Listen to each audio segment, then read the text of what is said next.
You're deep. The Rolex wearing, diamond ring wearing, kid stealing, wheeling dealing, limousine riding, jet flying, son of a gun, and I'm having a hard time holding these alligators.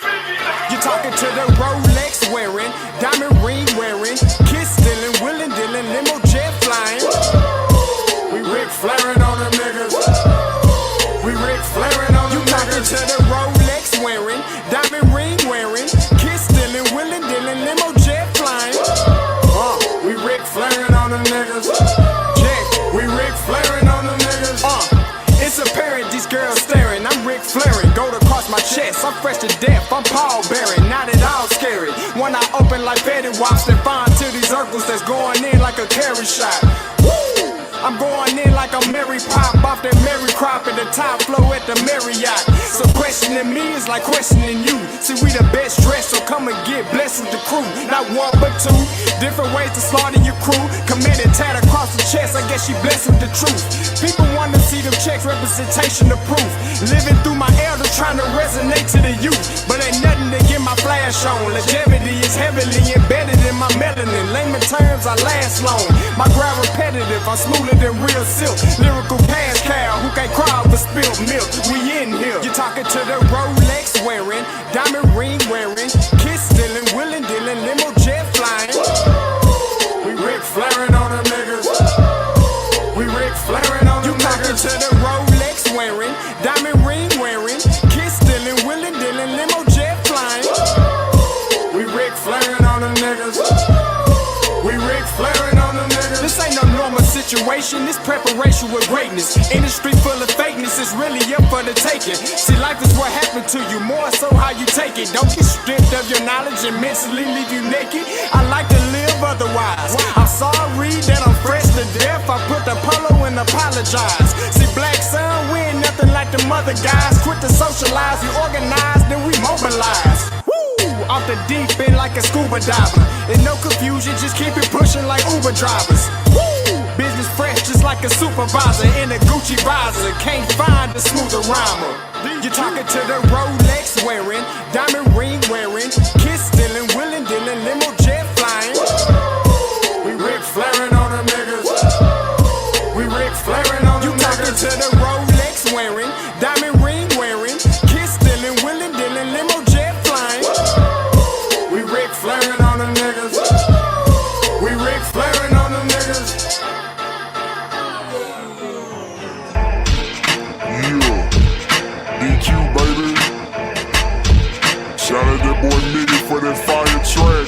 Hey, Black Sun, sun up. What's up, Vinny Vegas? What in Vegas? Yeah. Shout out Pharaoh's Kids, D-Phase, yeah, Bubba C,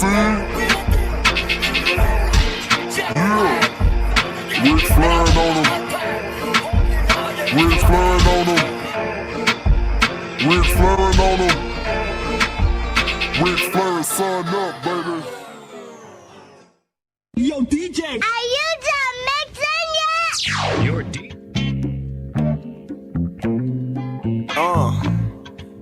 Be cute, little old school, little Sam. Chick. Look. Black Sun. Too easy. Gotta keep it pimpin'. Look. Chick. Drop a deuce in my armor palmer. Now I'm moving slow like your mama's mama. Vega full of that marijuana. I'm in full effect, it's no cause for drama. Presidential, my weed, man. You think my kush man was Barack Obama? Swing around, niggas flag me down. I need a couple grands when they see my Honda. Been there and then done that. Kick a flow, you can't run back. Crown Royal, my cognac. Fucked up and I'm on it. Disapprove of my tennis shoes. Now I pick and choose like it's win or lose. Want them J's, I'ma go online. I don't wait in line, I ain't the type of dude.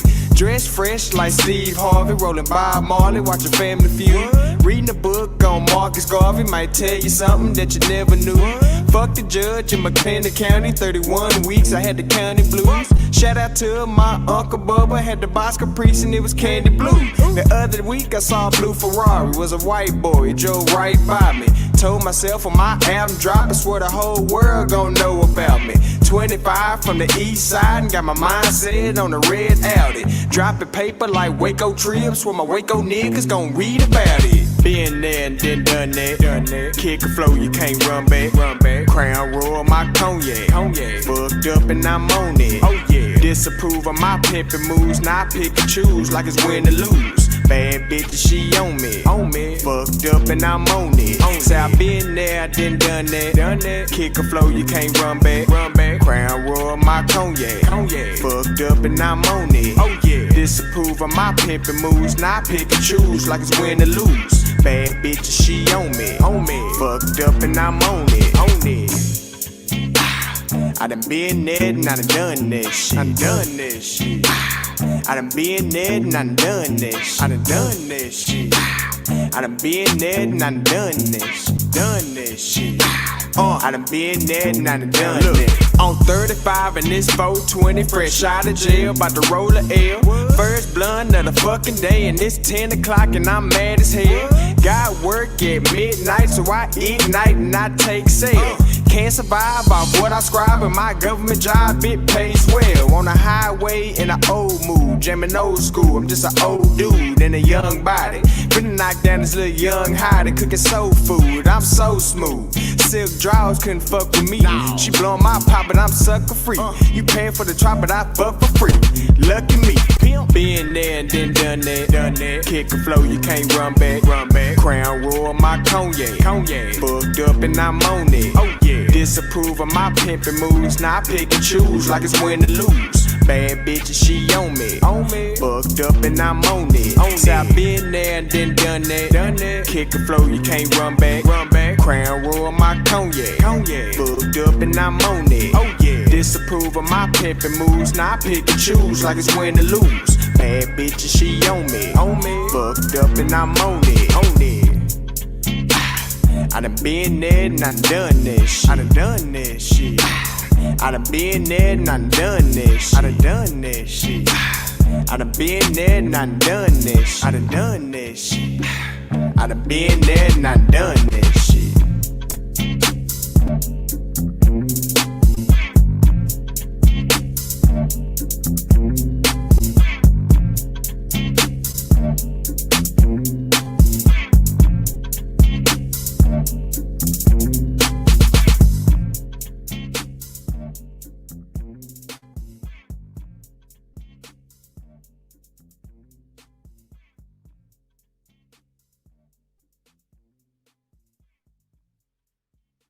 You gonna dig this. Hey, yo, Scotty, you going crazy for this one. We see what you're doing, we salute you. Hey, let's get it started. It's Backpack Capital One. What's in your wallet? Got a call from my man A. Scott. I said I got it. Love that you highlighting all of these black colleges. Try to pay me for doing this. Look, bruh, if you don't get off my line with that foolishness, voice of the swag, pull up where you at, no cap. If the Brody is speaking the soft facts, my advice, tune in to every show. Captain Petty, but we know that the sergeants with the smoke. Speculate, just tell me what is we doing. Get into it, okay, look, I'ma say this and keep it moving. My boy Scotty, man, he off of the leash. Black grad, paying college, I'm glad that he called me.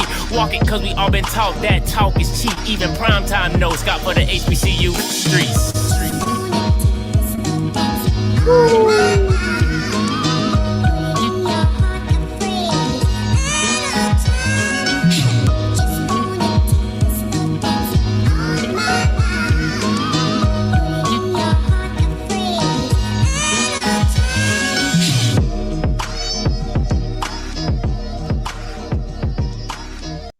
Man, that beat is just so nasty. Like, I really, really freaking love that beat. Now, appreciate you guys for tuning in. It's Off Script, and it's your boy Scotty, and you're watching Off Script. You already know this. Off Script live at that. Now, listen, I'm going to go ahead and apologize up front, right?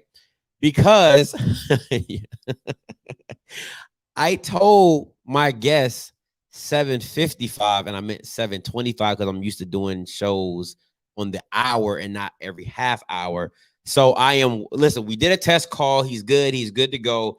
I'm waiting for him to respond to let him know that I meant 7:25 instead of 7:55. So I'm going to do a little stalling just to give you a heads up. So don't get mad at me. Listen, the interview will go down today. Just bear with me. All right. Bear with me. That was on me. That was me. I was on Color People time. That's my fault. Now listen, announcements. I am doing a live show directly after this. All right. Directly after this, maybe like 5 or 6, 7 minutes, whatever, you can change up, get your drinks or whatever. Now listen, this is the topic of the live show. All right. This is the topic of the live show. Who is the number one player in the SWAC? All right. Who is the number one player in the SWAC? That is the topic of conversation. And you know where it's coming from. It's coming from the SWAC group. Because I don't know what it is about this SWAC group, right? I really don't know what it is about this SWAC group.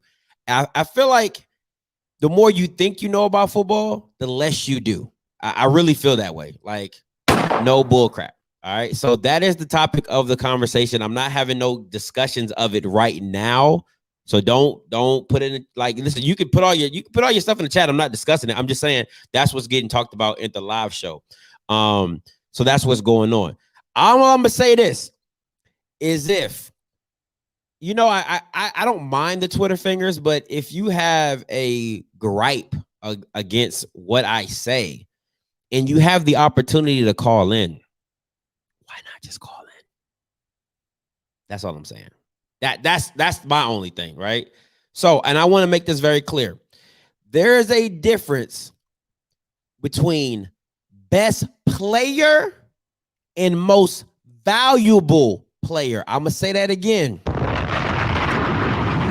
There is a difference between best player and most valuable player. And if you don't know the difference, don't comment. I'm going to just make that very clear. Okay?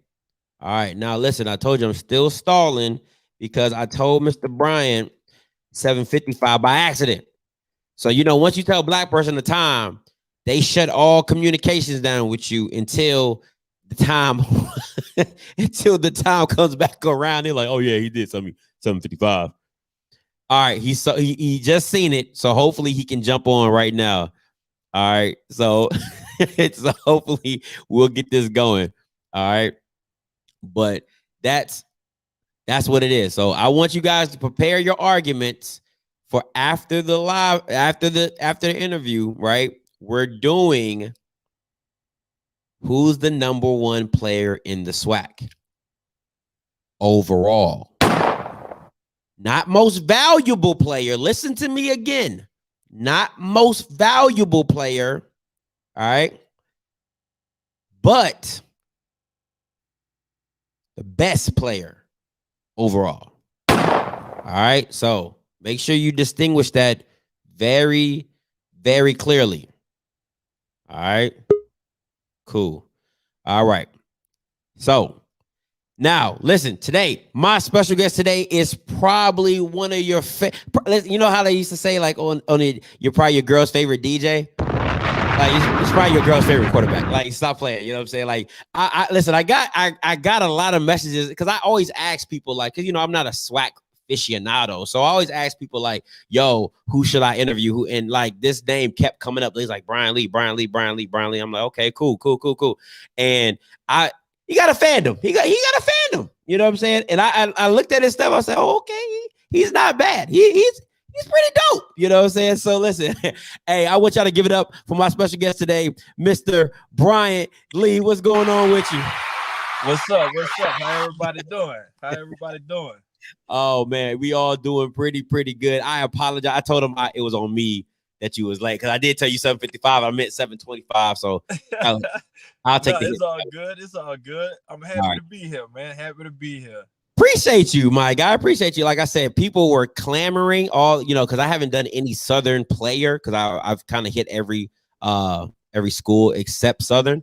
So I was asking, since I'm not allowed to interview current players, I would ask, who can I get from past seasons, and your name just was shooting up my message board. So had to reach out, I contacted you and see if we can get this going. All right.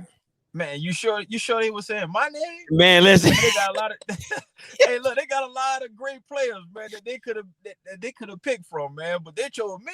That's a honor, man, for real. No, for real. They was coming in heavy. They was coming in heavy with the Bryant Lee. So I was like, all right, I gotta find it. And you got so many Instagrams. I ain't know which one was real or if it's a duplicate. I was like, a burner account. Man, look, I forgot the password to my other one. Hey, so look, the wife was like, B, why don't you just start a new one? I'm asking her what my password. Man, what's my password?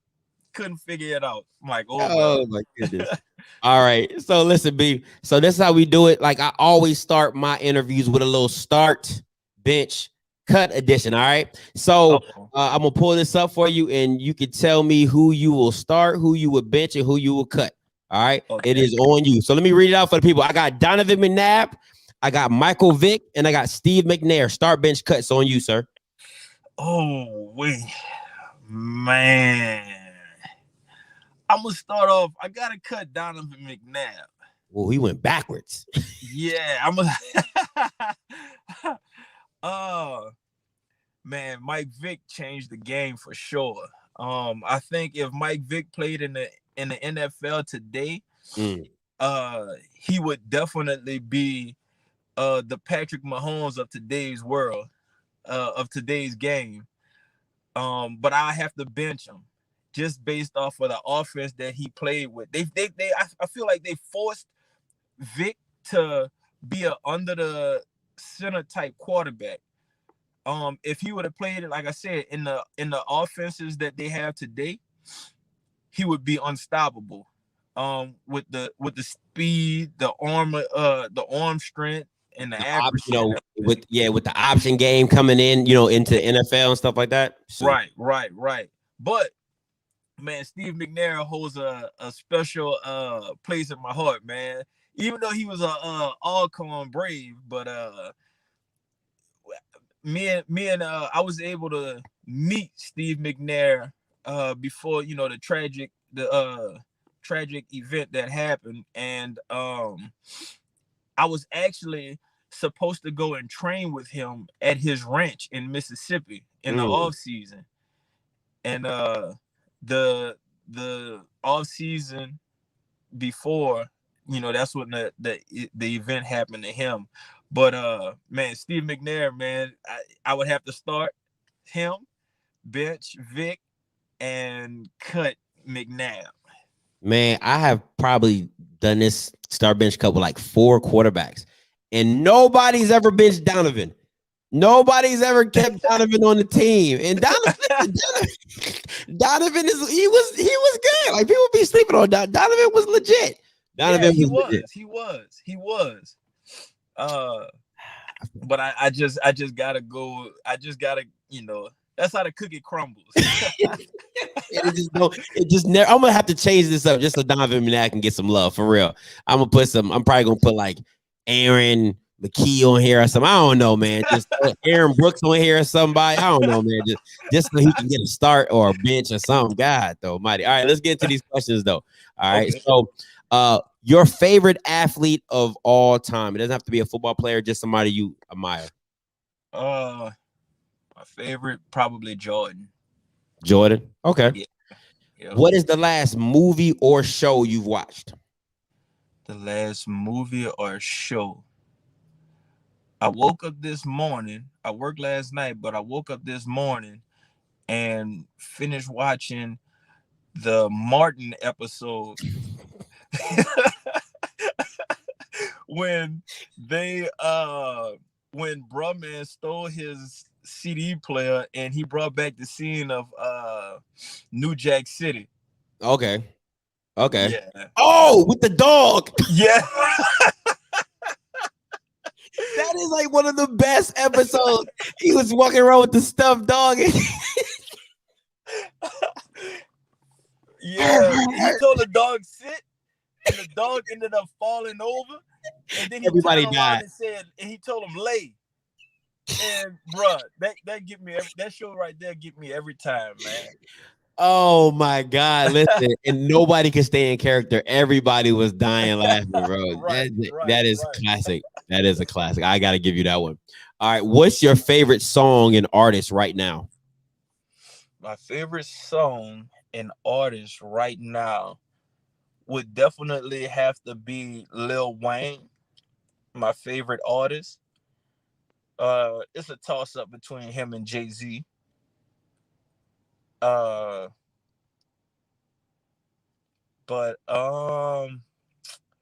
yeah, I'll go with Lil Wayne as the artist. Mm-hmm. The song.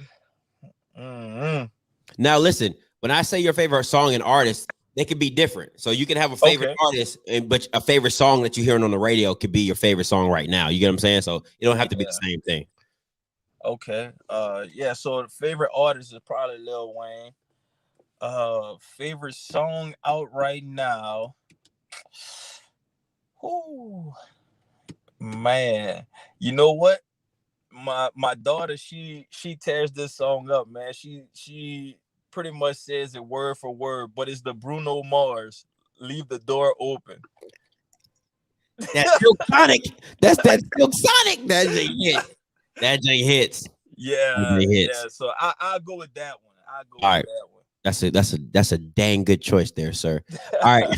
Your favorite spot in Baton Rouge. Now it could be food, it could be relaxing, it could be whatever, you know, like when you go back to Baton Rouge, like you're like, yo, I gotta stop here. I gotta see this spot. Oh, I'm gonna say it's called Blue Store Chicken. Blue Store Chicken. Yeah, it's a local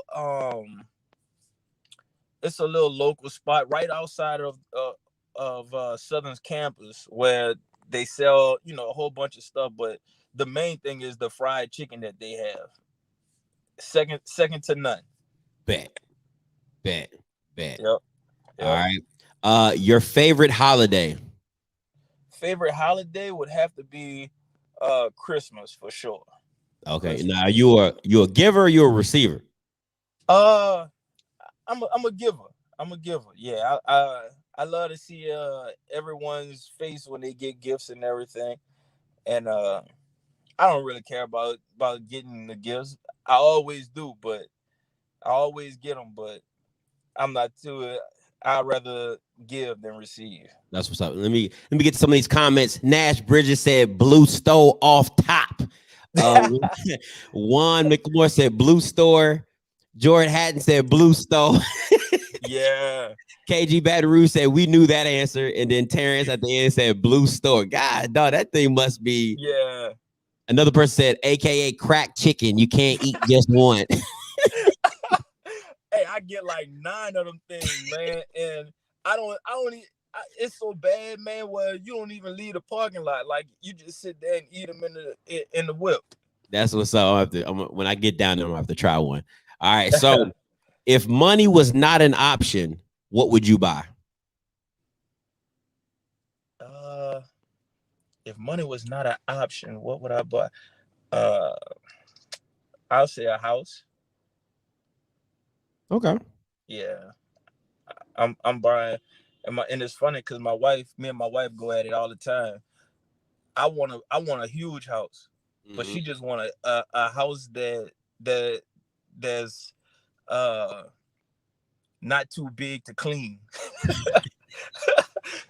I'm like, forget it. She said, "Bum, what you talking about?" She said, "Bum, because you ain't vacuuming, you ain't washing." Right. I think I'm gonna lose with that one though. Oh, that's funny. That's funny. She said, "Bump for that." Now, when you played, were there any pregame routines or rituals you had to do before a game? Man, it's funny because, you know, I played quarterback, but I had to have playing quarterback. I felt like I had to have that killer instinct about my game. So, man, I would watch Brian Dawkins highlight film, Yeah, he used to call himself Weapon X. Weapon X. Yeah, so I would watch all of his highlights, and I would also watch Peter Warwick highlights I don't know before that. the game. I don't know Peter Ward. You don't know Peter Warwick? I just know Brian Dawkins. Man, Peter Warwick was the great Florida State receiver that used to just shake everybody on the field. He was the Allen Iverson of college football. Okay, I'm gonna check that out. Listen, when you said Brian Dawkins, listen, that he would when he would crawl on the ground and do the flip and oh man, with the bro, it's dope. Yeah. Hey, but I knew if I ever tried that, boy, Coach Rich would be on me. Oh man, that's what's up. Now let's get to some other questions. Who got you into football? Who got me into football? Mm-hmm. But I would say my pops, my dad. Man, he never missed a game, and he just stayed so consistent with me going to practice and everything. And he wasn't never one of those guys that was like forcing me to play or anything like that. He just kind of like, all right, look, here's the ball, and you just go out there and do your thing. But he's definitely the guy that got me into playing football. Okay, you're breaking up a little bit. I don't know if it's where you're at or I don't know if it's me or you, but we're gonna push through. We're gonna push through. All right, now, when did you know you were a quarterback? Because a lot of players, they play different positions growing up: running back, receiver, linebacker. So when did you know like quarterback is where you're at?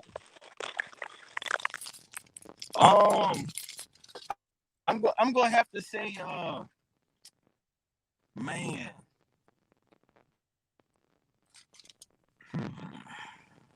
I'm gonna have to say my freshman year in high school. Man, I always thought I would be like a receiver or something. Mm-hmm. And man, I picked up the ball going into my freshman year in high school. The coach asked me, he said, "What position you want to play?" I said, "Receiver." When I picked up the ball and I slung like 50 yards downfield, and from that day forward, I was quarterback up head to toe. So had you ever played quarterback before that before the Heisman, before your freshman year? Never. Nope. Wow. Nope. Never played. That's crazy. Yep. All right, now this next section is called Who Is, right? So this is your time in Southern. It could be you or could have been any of your teammates at this time, all right? Okay. All right. Who was the fastest on the team? Ooh. That definitely wasn't me. Oh, man. Yeah, definitely me. Let's see. You know what? It's that's tough. It was I'll say we had a guy named Corey Cushenberry. We had a guy named Mark Henderson. And I'll probably go Dale Roberts. Dale Roberts. Okay. So out of those three, who do you think will win a race out of those three? Woo. Man, all three of them were receivers for me too.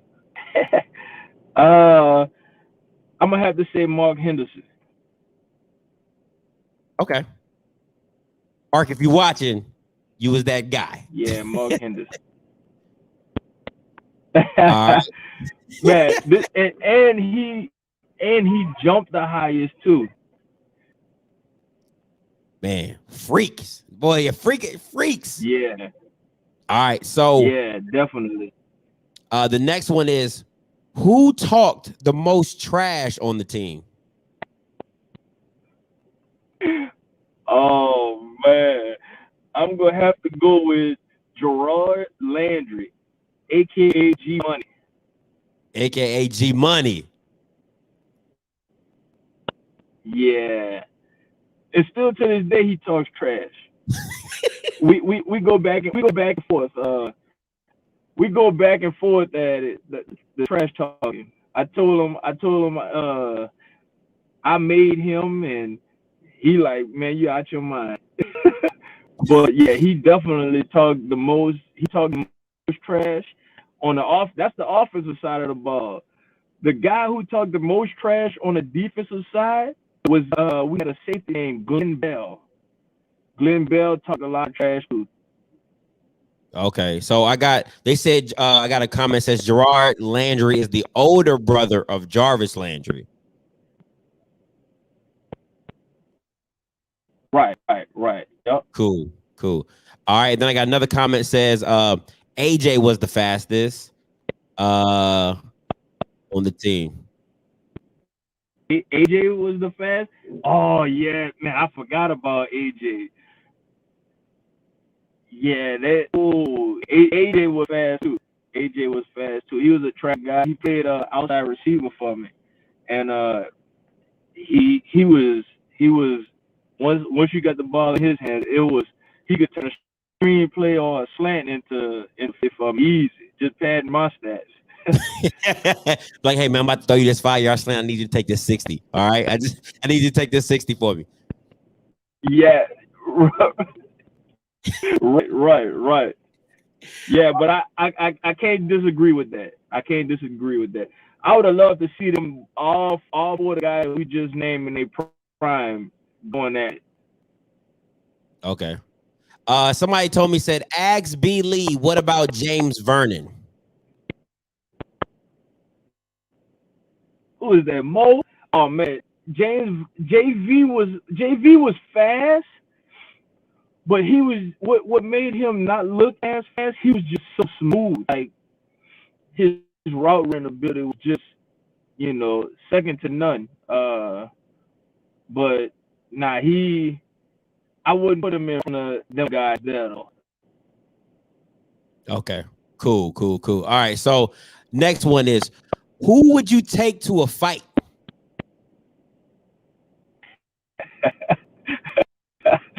I would have to take to a fight. My big homie, Frank Harry. He played D tackle for us, and he was 6'4", 310, all muscle. He was a bodyguard. He was my personal bodyguard. I used to walk around campus telling everybody that too.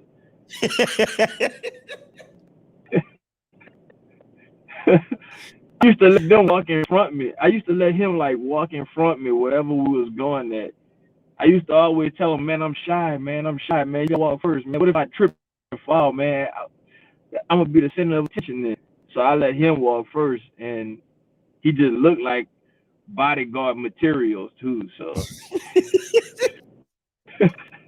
Look like bodyguard material.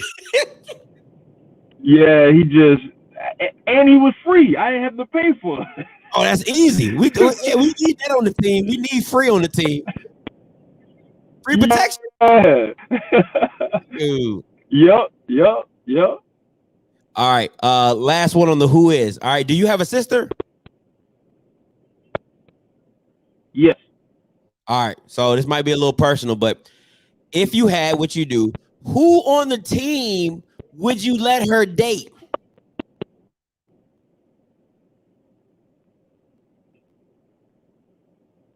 Who would I let date my sister? I hope I don't get them in trouble or anything like that, because I think he's married at the time, right? He's married, but Brett Ackley. That's So I would let you my sister. No, he can't get a He trade. was our kicker in 2000. Yeah, 2006 he was our kicker. 2005, 2006 he was our kicker. He would definitely. I'm trying to think of if we had any pastors or oh man. Yeah, I'm gonna have to go. I'm gonna have to go Ackley. I'm gonna have to go Brett. This is the second Gotta kicker go that Brett. this is the The second kicker. kicker on the show who's got Mr. Respectable. That's what I call it. When somebody picks a player, they call him Mr. Respectable. So it's always the kicker. Either that or the equipment manager, one of them guys. Oh, that's funny to Yeah, me. yeah. Could I maybe the team chaplain maybe?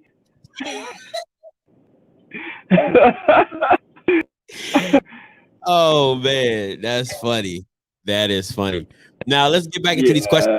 Now, I did my research on you. You know, I like to pride myself on doing a little bit of research, right? You went 27 Okay. and 1 at Hanville High. Like what the who what is that? What kind of record is that? Yeah, I actually did. Man, Hornville was so feared and respected. And still to this day they are. Man, I had a great group of guys though that they had my back in the tough situations. My junior year, we went 15-0. We beat Evangel in the state championship, and man, we were good. Man, we used to call ourselves Huntsville University. We wasn't a high school. Yeah.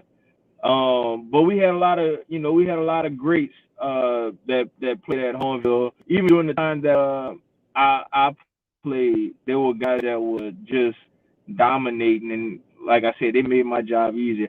I still mess with them guys still to this day. Guy by the name of Arius Ray. I tell him all the time, man, I made you. But he played like 7 to 8 years in the NFL, so That's dope. That's dope. He always done that on me. Now, what were your offers coming out of high school? My offers coming out of high school, man, it was a few.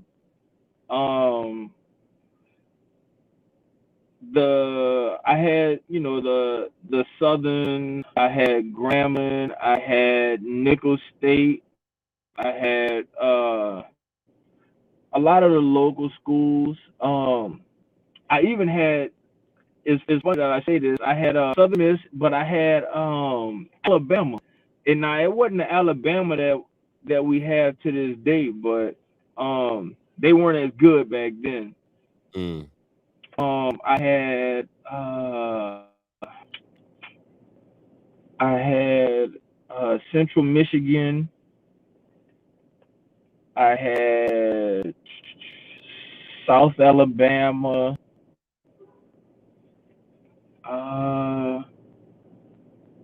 I had a Florida school too. I don't know which one it was. I can't remember which one it was. Might have been UCF.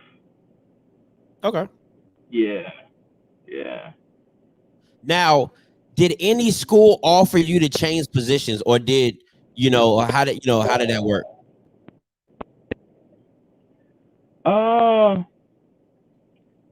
You know what? Honestly, everybody was looking at me. Everybody was looking at me as a quarterback, so I didn't really. I was undersized, so they were like, look, you're 6'2", you're 180 pounds. Soaking I don't see wet. you playing nowhere else. I don't see you playing nowhere else. So I stayed with quarterback. Now, being from Louisiana, was Southern always the goal, or what made Southern your choice at that time?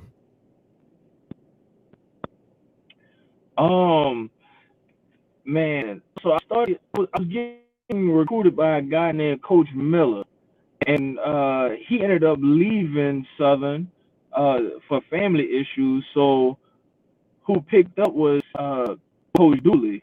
Coach Dooley is the head coach at Prairie right now, but at the time he was the receiver coach at Southern, and he told me, he said, man, we got a bunch of quarterbacks on the roster right now, but he was like, man, I definitely see you becoming a star. And man, when I got to Southern, it was they had I was the seventh quarterback. Yep, yep. But I had a lot of family members that went to Southern too, so I knew I had the family support, and it being an hour from where I live at, where I was from, so it was. I feel like it was only right to continue the family tradition. Okay. Now I got a comment. Somebody said, "What's up, off script? Me and my boy Tim Buckley had a mean battle with Bryant down in Baton Rouge in 09." Yeah, T Buck played quarterback for Alcorn, and man, he was tough. He was tough for sure. Me and him, I think if I ain't mistaken, it might have been 09. Yeah, 09. That's what he said. We had a battle. We had a battle. Yep. He said, "This is Antonio Dijon." I don't even want to crack. I don't even mess. Dijonet. I hope I said that right. Number 3. Yeah. Yeah. That was his go-to receiver. And I'm like, man, this dude catching passes all over the place. That's what's up. Now, yeah, them dudes was tough that year though. Alcorn was tough. did you redshirt a year?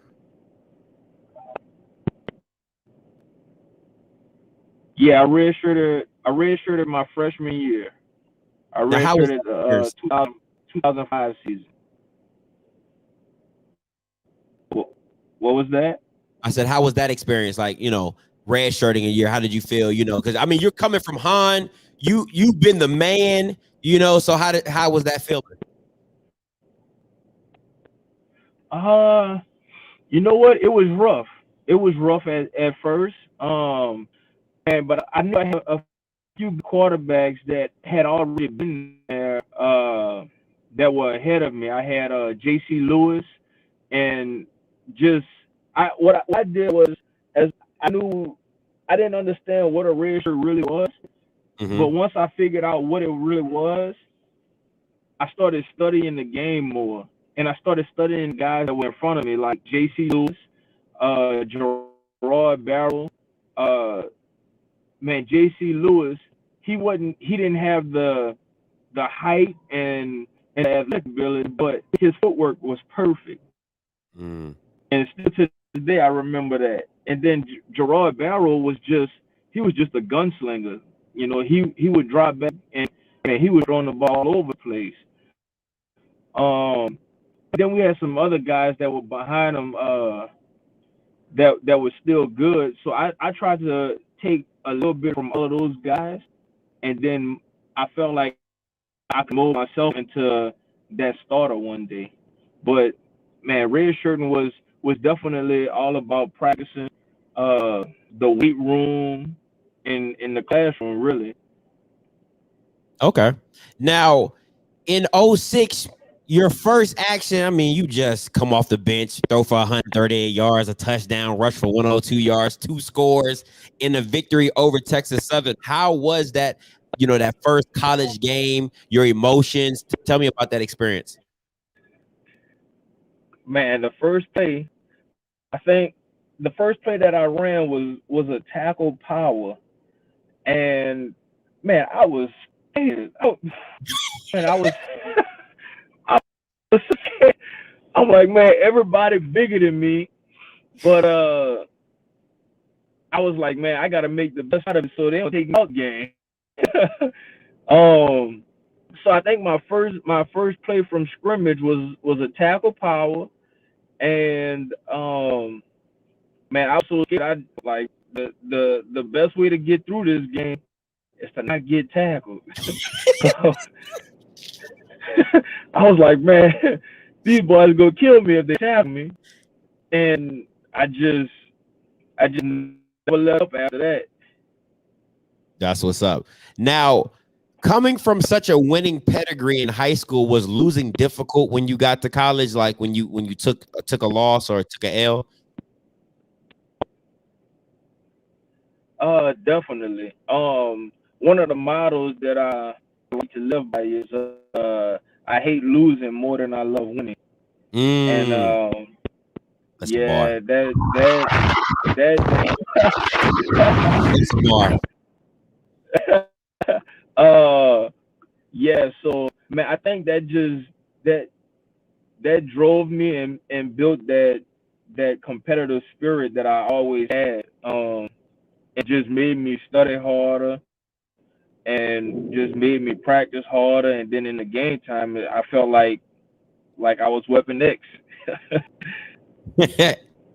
That's what's up. Now, 2007, you all go 8-3. You win your first Bayou Classic. How was that? You know what, man? One of my homeboys, Josh, one of my teammates, Josh Duran. He was the kicker. Man, he sent the clip of the '07 Bayou Classic. I threw an interception, and man, I broke my thumb that game. I don't remember exactly what quarter we were in, but I broke my thumb on my throwing hand, and they ended up giving me a cortisone shot, and that made things worse because I could feel the ball. But man, I still completed a few passes, and I was able to run the ball a little bit, but I didn't even finish the game. My roommate at the time, Warren Matthews, ended up finishing the game, but I was doing my thing a little bit though. Do what I can when I can do it, just a little something, something. Yeah, a little something. Now, 08 and 09, your teams didn't have the same success. Why is that?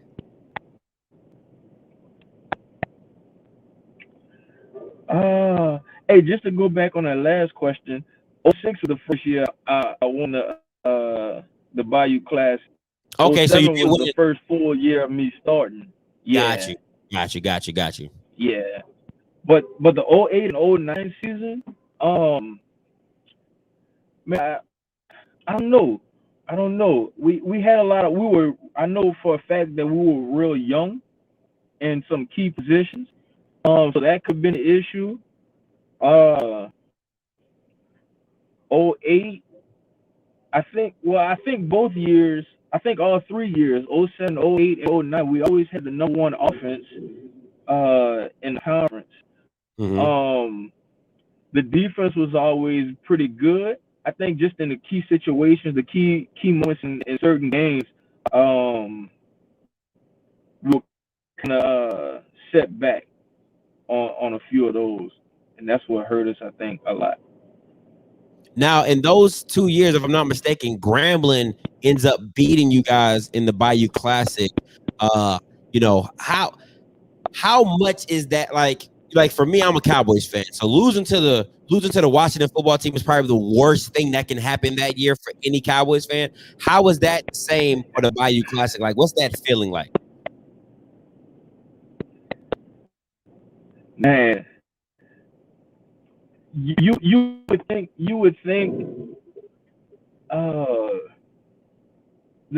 the hate that we have for each other that week is like the closest thing to hell. Oh, like, man, we really, really, really didn't like Grambling players. But man, it didn't matter what the record was like. Mm-hmm. Going into that game, you threw the record out the window. you knew that it wasn't gonna be no blowout. That man, you gotta come with your A game, no matter what. You better come with it. Mm-hmm. But losing to them was definitely like painful. I can only imagine. I can only imagine. Yeah. Yep.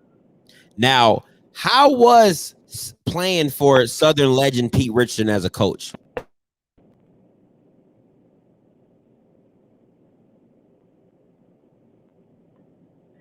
Uh Man, Coach Rich was a man of little words. He he had a different way of getting you prepared for the game, but everyone looked at him. A lot of people thought he was like one of the meanest guys to be around because he didn't say too much. But man, Coach Rich used to say some funny things behind the scene, Mm-hmm. and do some funny things behind the scene. But he was just so respected. Like I feel like when people seen him, it was almost to the point where like if you seen Michael Jordan, you would be like, man, that's Coach Rich right there. And everybody, like I said, everybody respected him. So, man, it was one day at practice. Um, we were at camp, and Coach Rich, like I said, he's an old school guy. So he used to have this thing. He was speaking that squeaky voice when he got excited, but they had a lot of guys on the team that was worried about what the girl was doing, while we had practice and everything. And he used to always say, "Man, Jody got your girl. Jody got your girl." And one of the DBs one time, Glenn Bell, matter of fact, Glenn Bell said, Coach Rich was like, "Man, don't worry about your girl. Jody got her." And Glenn Bell, which is Coach Rich's like, he Coach Rich took care of Glenn Bell, but Glenn Bell said, "Hey, well, Coach, you in the coach's office more than us. Jody might have your girl too." Oh man, everybody busted out laughing and everything, and he was like, "All right, y'all, let's wrap this up. Go home." That was one of like the funniest moments with Coach Rich. I got a few other ones, but I don't want to broadcast that out. Oh my God, that is funny. Oh Yeah. my gosh, it's funny. I used to hear that a lot in the military. Jody got your girl. Yeah, that's the infamous line. Yep. Now, Yep. he said, "Coach, boy, that's funny." Hey, what is something you wish you would have accomplished at Southern? Of course, the SWAC championship, Hmm. without a doubt. All right.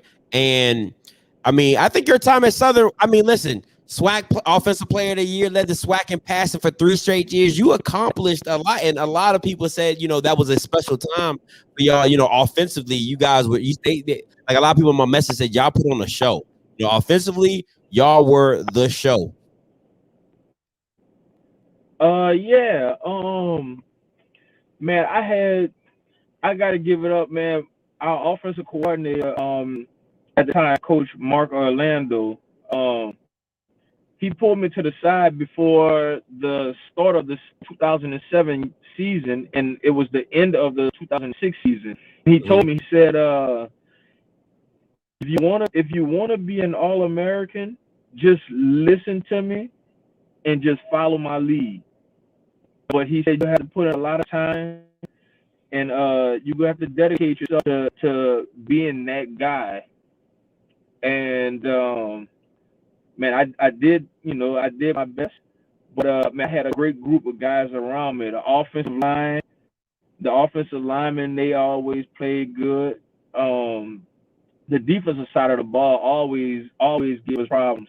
Our defensive coordinator at the time, uh, his name was Coach Terrence Graves. Man, Coach Graves used to just throw the whole book at me at practice. He would show all different types of coverages, Mm. and when he knew he got me, and I knew he got me, I would just kind of look at him, with a side eye, and he would just laugh at me. Him and Coach Rich was like that, and it got to the point where Coach Rich used to call me Key Lee. Like he wouldn't even say B Lee. He would call me Key Lee, and that just stuck with Coach Graves too. And still to this day, he'll tell me, Key Lee, what's going on with your Key Lee? But he used to he was the one who taught me a lot about the coverages and stuff like that. And man, that helped me slow the game. That helped the game slow down for me when I really started learning like all the coverages and just meeting with the DB coach, Coach Jackie Mitchell. He also taught me what to look for in certain coverages and the body language of the players. And man, once I learned that, it was like, man, this is like taking candy from a baby. Like it's Too easy, easy. it's simple. Too easy. So yeah, it was definitely me winning offensive player of the year. Definitely I feel like it was a team award because I was able to grab a few things from everybody and be successful. I had a receiver like Jamari Stewart, J. Stu. Man, that dude was, I think one season he had 80 catches. The next season he had 85 catches or something like that. And then it was a point in time where he was scoring at least 2 touchdowns every game. Oh And wow. the connection that we had, the connection that we had, like I can give him a route, I can signal him a route, and we might just run the ball. And like we had guys on the sideline on the opposite team thinking that they had us figured out and stuff, and then we'll hit them with that, and I come back and give them the same signal, and they'd be like, it's a run, and I throw it to them for a touchdown, and they never got it. They never stopped us. Now, my last question is, did you think you would be drafted, or did you know like, hey, this is not happening for me?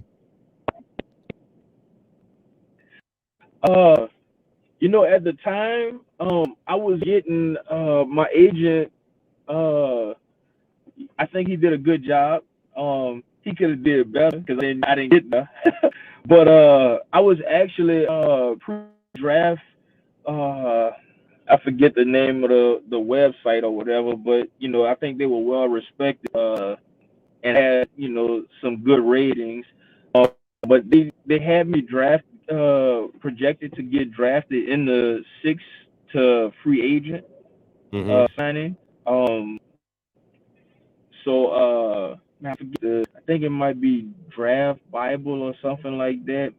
I don't even think the website is up to date now, but it was a few different websites that had me getting drafted, 6th or 7th round.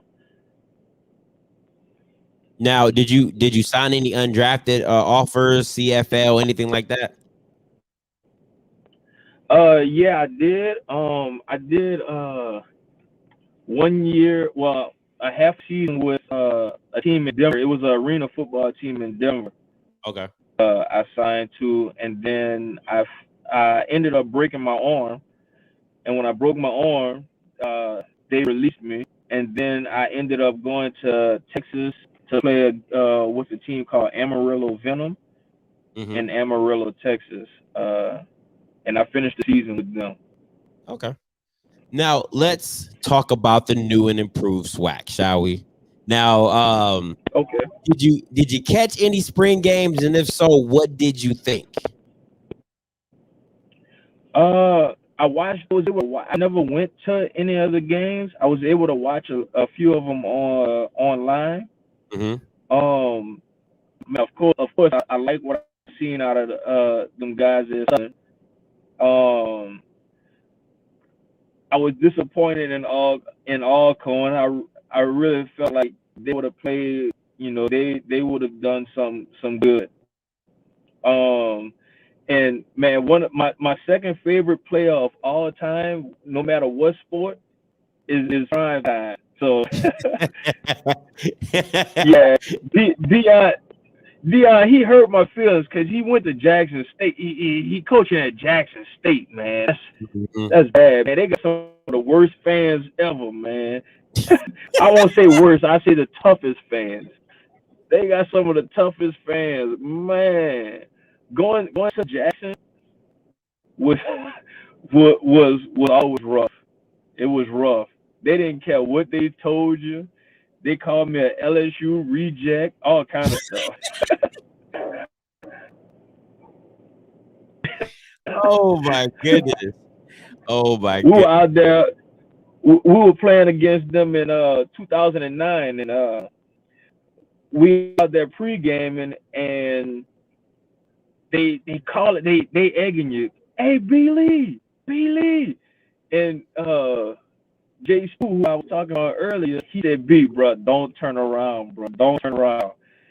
And me and him had that relationship to where if he said something, then I was always going to do the opposite just cause. And I ended up turning around, and they said, "You LSU reject," and I was like, "Oh man."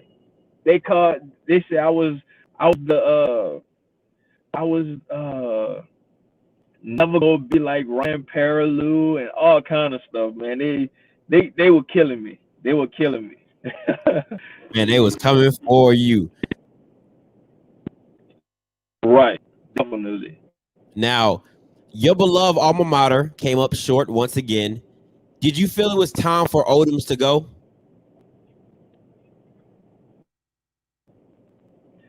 You know what? It actually surprised me because he did so well there. Um, that he had success. Uh, man, he had the quarterbacks like really balling. He had Dre Joseph, I think, a year. He had Austin Howard. Those guys, it's funny because we all grew up together. Um, and I look at those guys as my little brothers. Uh, and like I've been knowing Dre Joseph since he was in diapers, so we always had a good relationship. But man, I thought Odoms. I think he ended up going back home, so I think that was the reason why he left. If that job wasn't open for him, I think he'll still be there to this day. Okay, that's fair. That's fair. Now that Alcorn is in the same division as you are, do you see your school finally getting over the hump?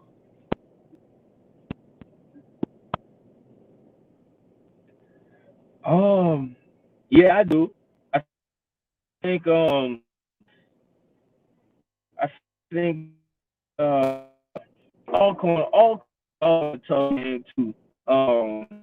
Whether you playing them at Alcorn or at Monfort Stadium, but I think the more that they play against them, they'll figure them out, and it'll go both ways. I think it'll be a big rivalry between those two schools for sure.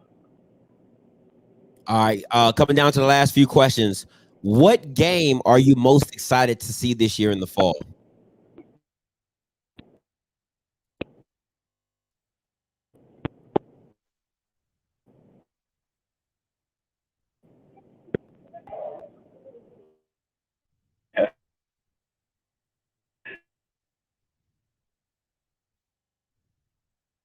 And there he goes. I knew it was coming. I knew it was coming. It was getting a little too staticky. It was listen, and this time it ain't even on me, so I ain't even mad at it. All right. Hopefully he can get back in real quick. And we can finish this out real quick. But man, I see the comments are heavy about about this 07, 08, 09 years. Brave Hawks 334. He repping Alcorn all day. What else we got in here? Who else we got in here? We got Mr. Mo. Appreciate you guys for tuning in. Mr. Mo up in here. Who else we got up in here? Oh man. Got some fans. I ain't never seen Lane's World. Appreciate you, Lane, for tuning in. Let me see. Who else up in here? Yeah, I know the rest of y'all. I seen most of y'all before, except KT Baton Rouge. I ain't never peeped you before, but appreciate you for tuning in. If anyone has film back in the day, send it to Cut Day Sports. Hey, if anyone has film back in the day, send it to cutdaysports@gmail. Yeah, hit him up on that one. I love it. Hey, appreciate you, my guy. Make sure you hit up your homie. I would love to bring him on the quarterback. Love to bring him on and talk about those days and the battles with Southern. I bet that would be definitely something to talk about. Go Tigers, great interview. You got it going. Appreciate you. Thank you guys so much. What's up? What up, Ali? I'm gonna give him a couple more minutes. Appreciate you, man. Really, I appreciate your support. I'm gonna give him a couple more minutes, and we'll see if he can get back in. If not, I'm gonna shut this down now. Listen, real quick. If you guys are here, after the show, I'm doing a live show about the number one player in SWAC. The number one player in the SWAC. So we're gonna take this over about 8:45, 8:50. I'm gonna get this popping on the live show. I do call in. If you've never seen a live show by me, I do live call-ins. All right. So you can call into the show, give your opinions and everything like that. That's what I do. It's for y'all, so we can have a conversation. It's not just my voice all day, every day. All right. I think Larry, you're the one that told me to go get Bryant the biggest. I think you was the one that was pushing him the hardest, so I appreciate that. Shout out to Larry for giving me the idea, and a couple more guys too. But Larry was the first one who really pushed that narrative to me to go get Bryant. So appreciate that. Now, like I said, we're gonna take this. We're gonna move it to the after party of the live show. We're gonna do our thing, and we're gonna get the live show going. So make sure you stay tuned. Go over to the live show. All right, it's already set up. You see it. Hit your notification bells. If you haven't hit your notification bells, I don't know what you're doing, because I'm Mr. Random. I do live shows like people do pop-up shops. All right, I get a feeling I want to go live. Boom, I go live. All right, so I think he is done for today. We're gonna go ahead and shut this down. All right, appreciate you guys for tuning in with me. Make sure I'm gonna go live. Actually, probably in like next 2 or 3 minutes, I'm gonna start my little countdown. Oh, there we go. Leonard Tillery at the third next. That would be what's up. They not cooking me. They cooking themselves, but we're gonna have a conversation about it, Tank. We're gonna talk about it. They're not cooking me because they some idiots. But until next time, man, it's your boy Scotty watching All Script. Make sure you guys head over to the live show, get your notifications bells. We about to go in. All right, peace.